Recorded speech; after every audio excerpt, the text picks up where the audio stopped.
finally, we have made it to the championship game. We faced Penn State shockingly back to back. Now it's time to see who I'm going to face. And, my expectations is the most expected team that, of course, everybody basically uses. And we knew it was sooner or later, and it had to be in the championship game. That's going to be Alabama. Yes, you guessed it. So I get ball first, and I just want to take my time and see what my opponent likes to do. Basically, what everybody else does is run man, so it's easy doing the RPO scheme.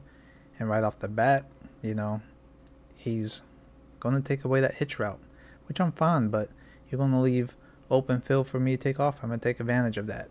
I get downfield in red zone, and this is one thing about this scheme is that you can take your time with it. You don't have to rush it.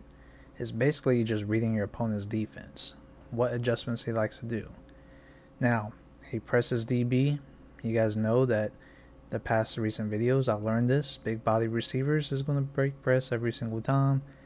He didn't even press me, so I'm guessing he put him in the hard flat because I kept throwing the out route. And leaves the streak wide open. I get the first points of the game. So now, my opponent goes on offense. It's great when you face Alabama because everybody does the same exact thing. So it makes things easier for you to play on defense because you know what's going to come.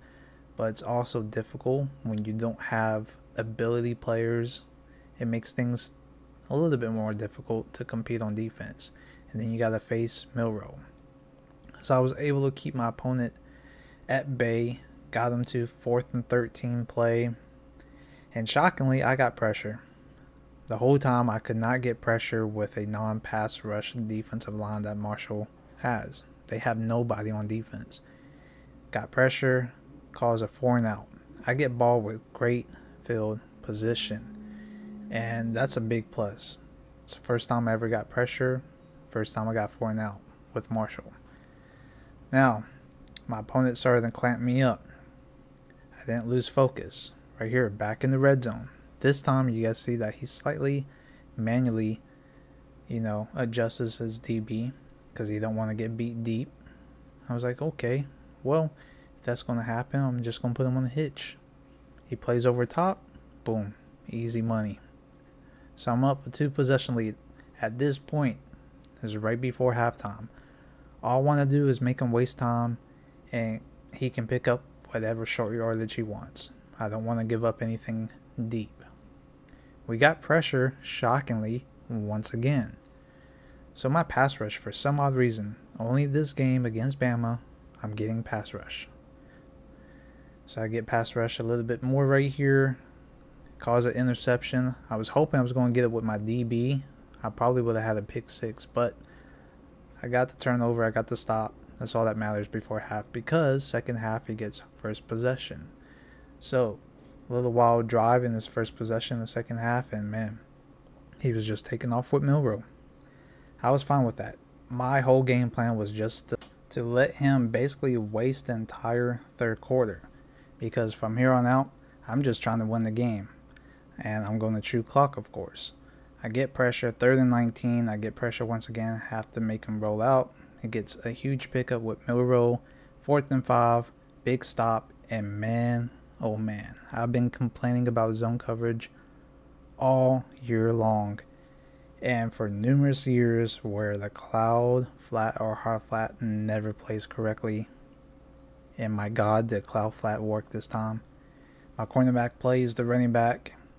And I'm able to take this thing all the way to the crib to pretty much seal this game. The one broken zone mechanic that does not work finally works in the biggest game. And everything just went in my favor this match. I felt so blessed because winning a championship and going through all 3 games in the playoffs with a tier 5 team is by far the toughest thing to ever accomplish. So as I keep refreshing right here just to make sure the win goes through, I do get it. But all in all, I kid you not, give this a try. Let me know how you guys do with a tier 5 team. I mean, try to use Marshall, because there's other tier 5 teams that don't really have ability players, and Marshall, very limited. Probably 2 or 3 players got at least some abilities, but they're not the best. And my God, I was able to do it with Marshall. So guys, let me know if you guys can do this with Marshall, or if you have done it with any other team in Heisman and making it all the way through. Until next time, I will see you guys later in the next season. Be aware of the next team that I'm going to try to use. And also, if you guys want me to use a certain team, just comment down below, and I may try to test out that team and see how I do with them. Till next time, I'll see you guys later, and I'm out. Peace.